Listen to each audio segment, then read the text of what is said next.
और सुना जिन प्रोग्राम आज की बात के साथ में हूं इम्तियाज मीर। तीन चार चीजें बड़ी अहम डेवलपमेंट्स हैं। सबसे पहले पाकिस्तान के अंदर एक पूरी कोशिश की जा रही है कि आईनी तरामीम, जिस तरह पार्लियामान की खुसूसी कमेटी ने आईनी तरामीम का जो ड्राफ्ट है वो मंजूर कर लिया सब सियासी जमातों ने, यानी कि जो इक्तदार में है और जो इक्तदार से बाहर, यानी कि मौलाना फजल रहमान साहब भी इसके ऊपर उन्होंने इत्तफाक किया है।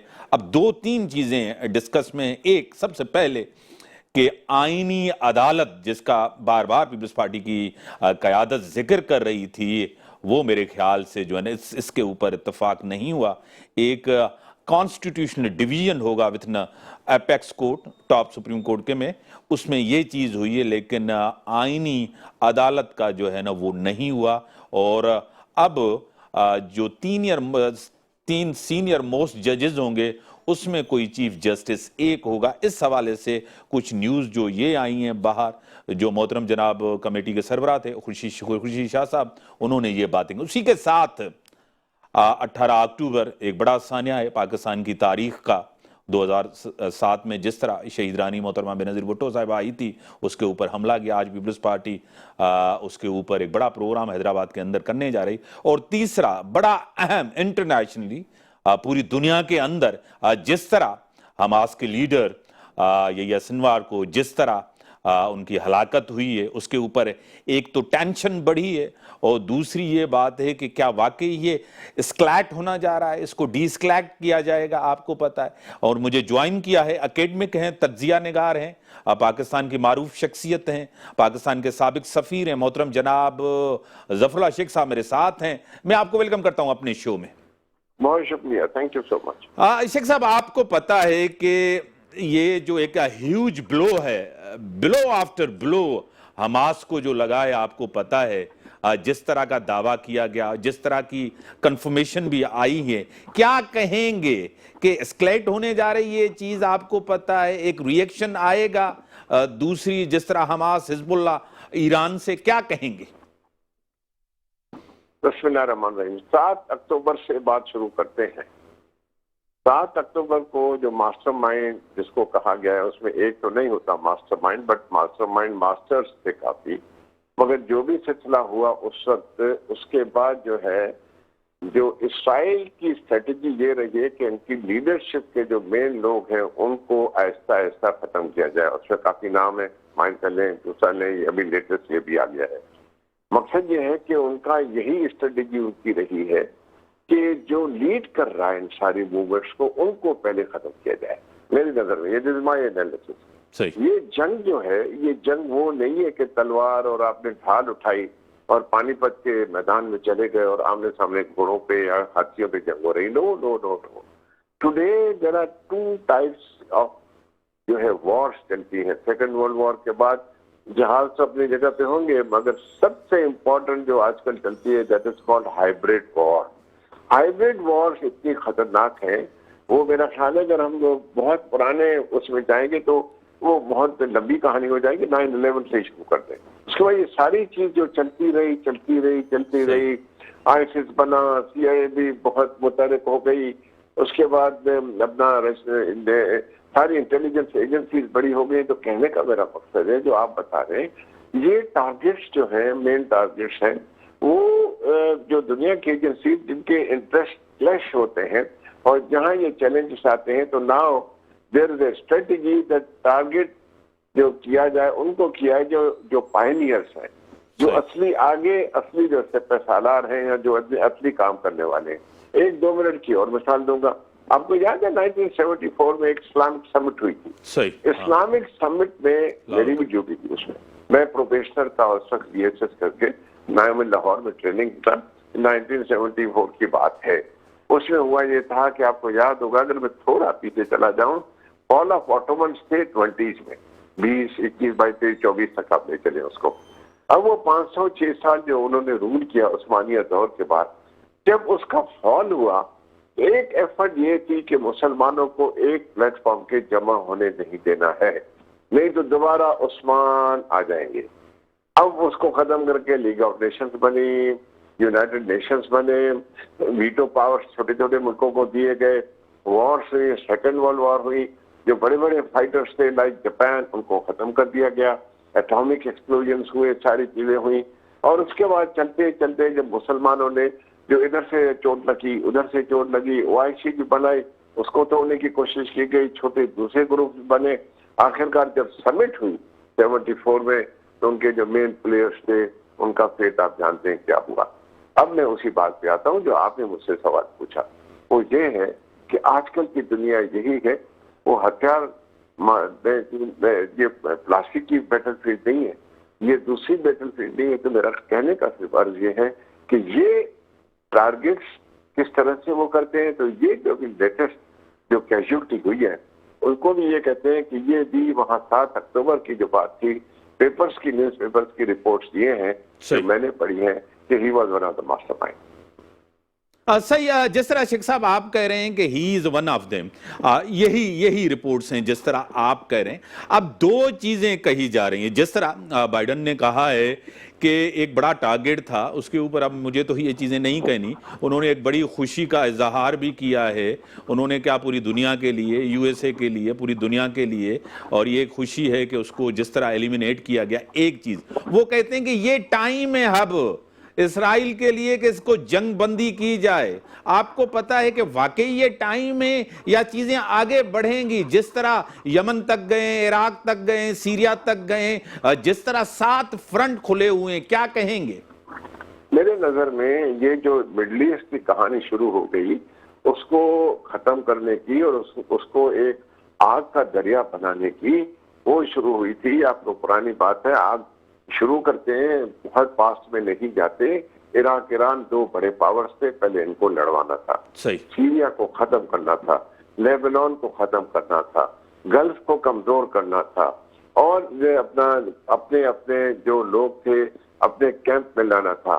जॉर्डन, इजिप्ट, उसके सारे बहुत, कतर, बहुत से ऐसे ममालिक हैं, आहिस्ते आहिस्ते आ जाए। तो ये जो चेस गेम चल रही थी जिसमें प्यादे, क्वीन, घोड़े और फला, चेकमेट नहीं होता, मगर ये आपस में मारते रहते हैं, क्लैश करते रहते हैं।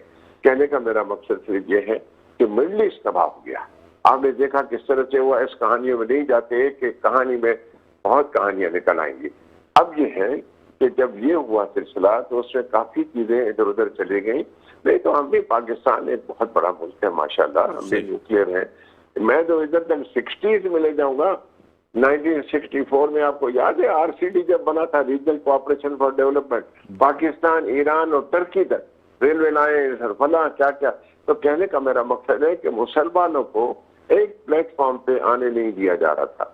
अब भी वो जो फोर्सेस हैं, ज़ायनिस्ट फोर्सेस जो है, जो मार्केट्स हैं, वो सारा वो कैप्चर करना चाहते हैं, गल्फ को कमजोर करना चाहते हैं। खास करके पाकिस्तान अल्हम्दुलिल्लाह ऐसा निकला कि हमने न्यूक्लियर अपना एक्सपेरिमेंट भी किया, डेटरेंट है। मगर ये तो इसी तरह से वो यही चाहते हैं कि जो मेन प्लेयर्स है उनको टारगेट बनाओ। मगर एक बात अभी साबित हो गई है कि मुसलमान वो चीज है कि टारगेट्स करते जाएंगे, मगर एक चला जाएगा, वैसा ही दूसरा वाला पैदा हो जाएगा। मेरा ख्याल है कि may be it's their mistake. Iraq will remain Iraq, Iran will remain Iran, but now the time will come जब ये चीजें आहिस्ते आहिस्ते फिर दोबारा, ये वो चीज है कि आग सुलग रही है, उसमें पानी डाल दिया, आहिस्ता आहिस्ता फिर चली गई। इस कोल्ड वॉर में बहुत सी हमने चीजें देखी। सोवियत यूनियन जो क्रिस्टल था वो टूट गया बिल्कुल, उसमें सारी चीजें थी। तो मेरा कहने का मकसद ये है, इतना टाइम आपके पास होता तो पूरे में इंटरनेशनल रिलेशंस को एक प्लेटफॉर्म पे ले आता। मगर जो मैं बात अर्ज कर रहा हूँ, मेरा ख्याल है एक्सपर्ट समझ जाएंगे कि बात दरअसल ये है कि टारगेट और है, हाइब्रिड वॉर चल रही है। और मेरा ख्याल आगे जाके क्या होगा, इस तरह से अल्लाह करे खैरियत हो। मगर मुझे लगता है कि ultimate victory will be of the Muslim. Sheikh साहब, आप 5th जनरेशन वॉर की तरफ आपने जिस तरह इशारा दिया है, वॉरफेयर की तरफ जिस तरफ आपने इशारा दिया है, मुस्लिम ममालिक बहुत पावरफुल हैं, उनके पास बहुत से, आपको पता है, रिसोर्सेज हैं हद से ज़्यादा। लेकिन क्या इस हवाले से तैयारी है, जो जदीद 5th जनरेशन वॉर है, हाइब्रिड वॉर है, वॉरफेयर दुनिया में जो तब्दील हुई है जिस तरह, क्या कहेंगे? देखिए, ये वॉर्स की अगर हिस्ट्री आप लेंगे, तो दुनिया में हमेशा छोटी खित्ते पे छोटी दुनिया में वॉर्स चलती आई हैं। हर वक्त के हिसाब से अलग अलग वॉर्स हैं।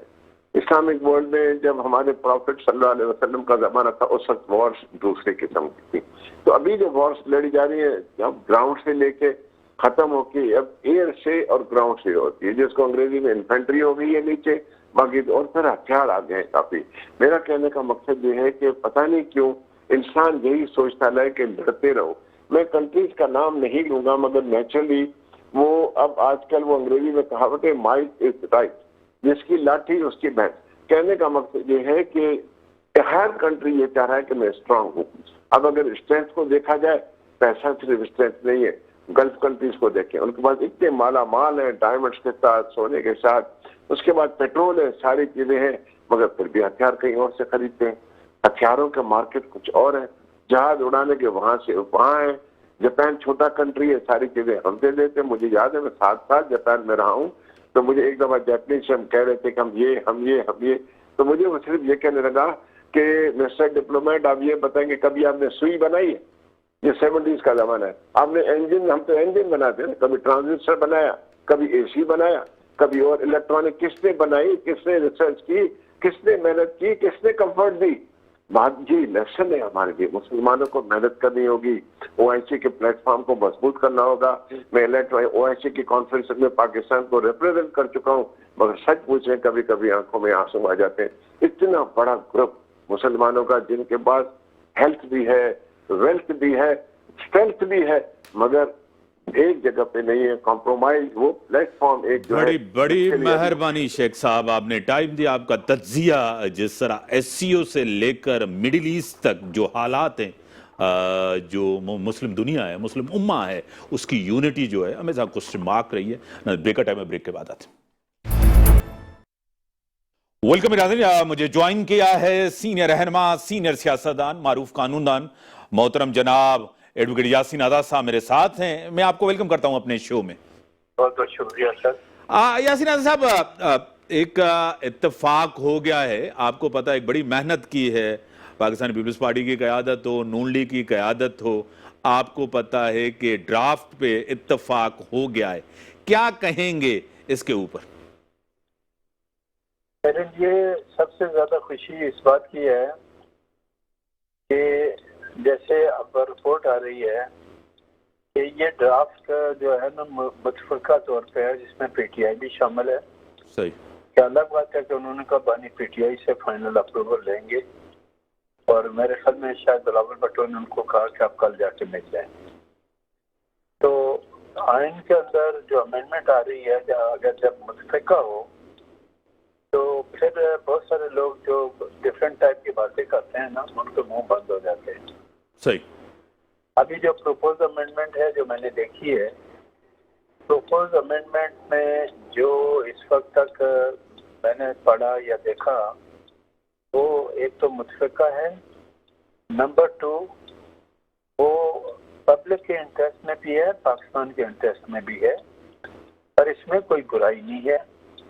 सिर्फ बाद लोगों का कहना यह है कि 3 का पैनल जो सुप्रीम कोर्ट में होगा, तो उसमें फिर चॉइस की बात आ जाएगी। कल फिर वो एक बात आएगी कि आज अगर मियां शहबाज शरीफ साहब प्राइम मिनिस्टर हैं, वो 3 में से एक को चीफ जस्टिस बनाएंगे, कल कोई दूसरा प्राइम मिनिस्टर आता है, तो फिर वो एक न्याय सीधा होगा। और जिस तरह फ़ौज पाकिस्तान में डिस्प्यूट अमूमन आता है कि बाद का जूनियर मोस्ट को उठा के आप सीनियर बना देते हैं, तो उसमें कई चीज़ें जो है बाद का तकलीफ दे हो सकती हैं।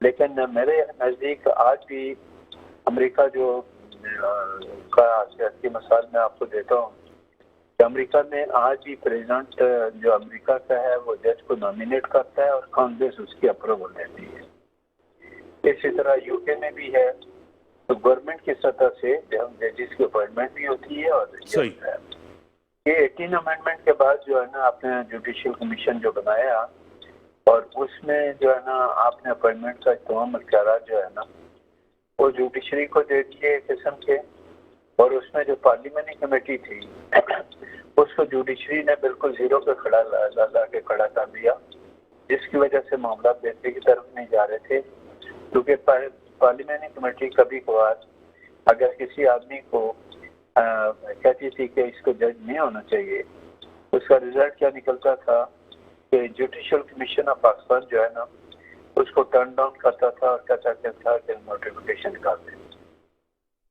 पार्लियामेंट एक मजाज इदारा है, कानून साजी का इख्तियार उसी का है, और अगर बाहमी रजामंदी से अमेंडमेंट आती है तो ये पाकिस्तान के इंटरेस्ट में है और पाकिस्तान की कौम के इंटरेस्ट में है।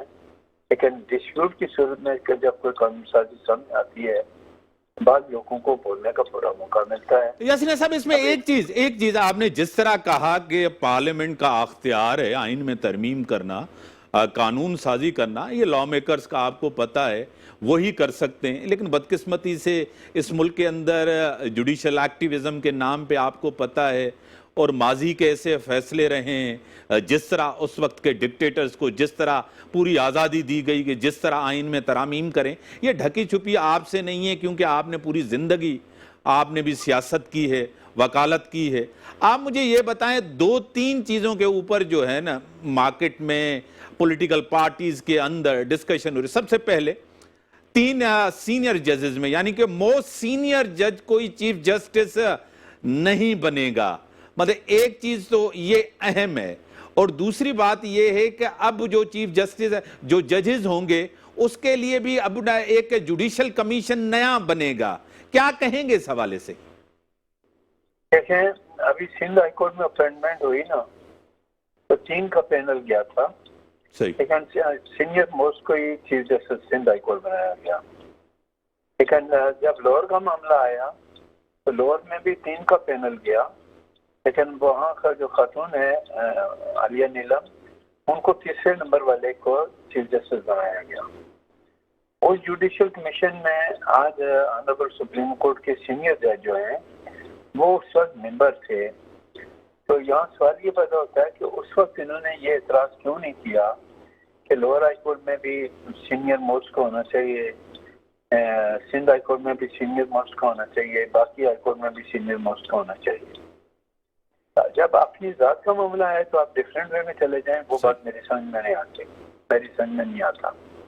अब जो सूरत हाल है वो ये है कि ये कहाँ लिखा हुआ है कि जब ये कानून बन जाएगा और कल 3 का नाम जाएगा, तो जरूरी तो नहीं है कि 3 नंबर वाले को बनाया जाए, मुमकिन है प्राइम मिनिस्टर नंबर 1 वाले को ही बना दे। तो वो उसकी स्वाबदीद पे आ गया। तो स्वाबदीद पे जाहिर है कि जो 3 सीनियर मोस्ट जजेस हैं उनमें से किसी एक को नॉमिनेट किया जाता है।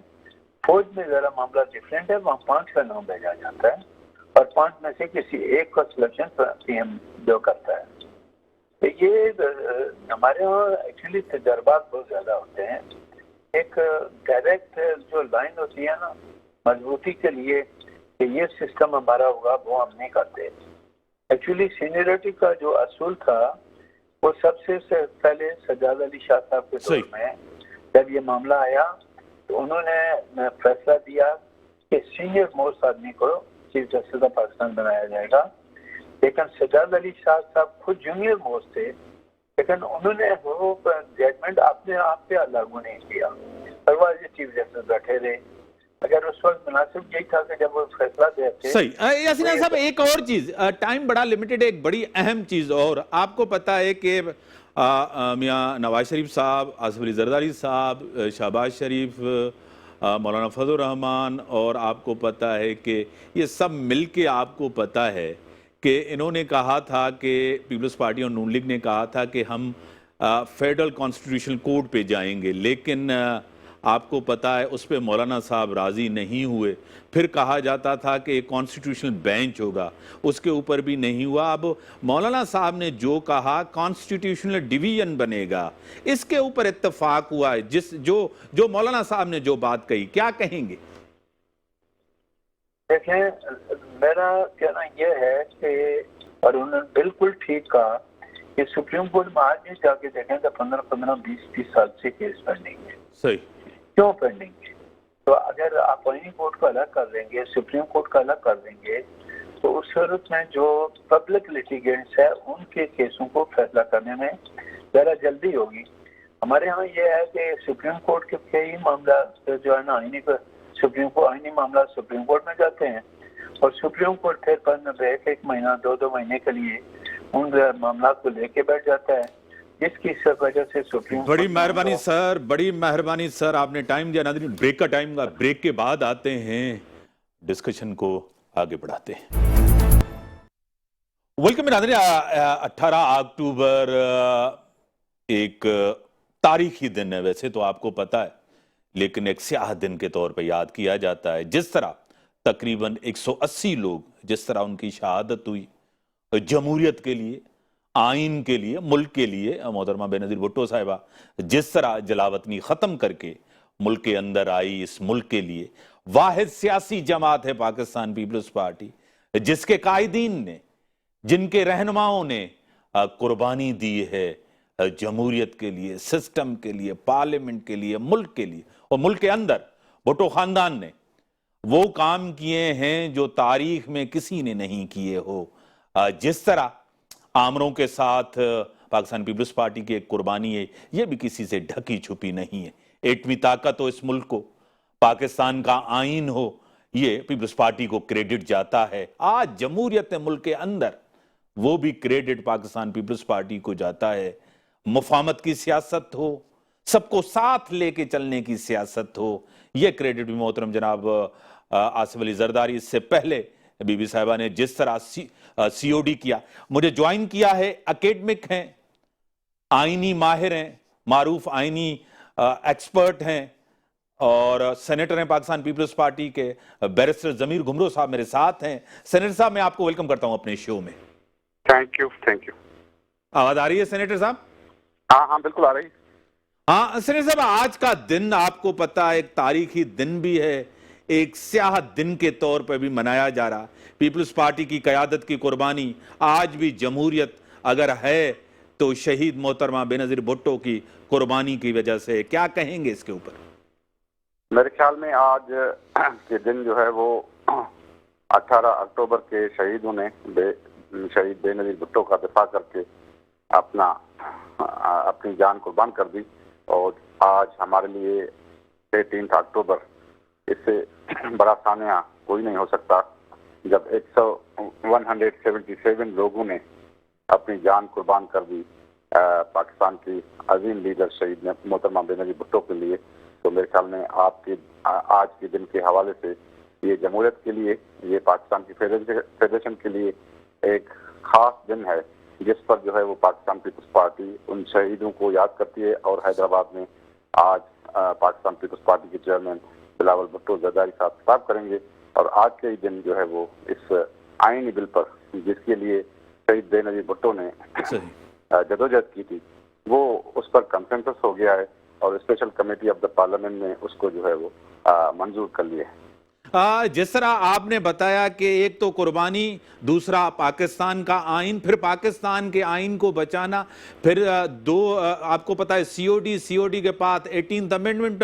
अभी आप जिस तरह बताया है कि ड्राफ्ट जो है वो मंजूर हो गया है, ये क्रेडिट भी पाकिस्तान पीपल्स पार्टी को जाता है। क्या कहेंगे? बिल्कुल, ये हमारा ही मौक़िफ़ था कि हमारे जो चार्टर ऑफ डेमोक्रेसी जो शहीद बेनजीर भुट्टो ने साइन किया था और मुस्लिम लीग एन के लीडर मियां नवाज शरीफ ने, उसमें यही था कि हम फेडरल कॉन्स्टिट्यूशनल कोर्ट कायम करेंगे जो चारों सूबों की बराबरी की नुमाइंदगी पर मुश्तमिल होगी।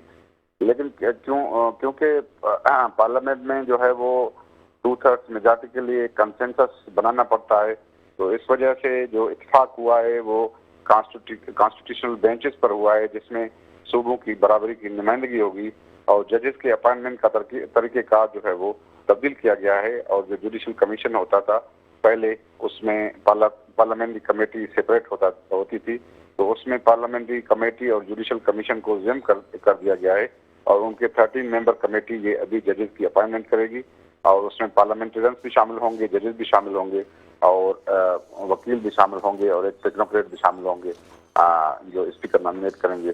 तो मेरे ख्याल में ये पहली मर्तबा है कि एग्जीक्यूटिव को भी या पार्लियामेंट को भी, एग्जीक्यूटिव को नहीं, पार्लियामेंट को जो है वो उसमें रिप्रेजेंटेशन दी गई है कमीशन में, ताकि जजेस की अपॉइंटमेंट मेरिट पर हो सके और किसी सूबे को और किसी इलाके को उस पर कोई एतराज नहीं हो। बड़ी और मेहरबानी जो सर, कोर्ट के फैसले हैं, टाइम वो भी लिमिटेड मेरिट है। पर आएं। बड़ी मेहरबानी सर, बड़ी मेहरबानी, टाइम लिमिटेड है। पाकिस्तान पीपल्स पार्टी की बड़ी कुर्बानी है जमहूरियत के लिए, सिस्टम के लिए, पाकिस्तान के आइन के लिए।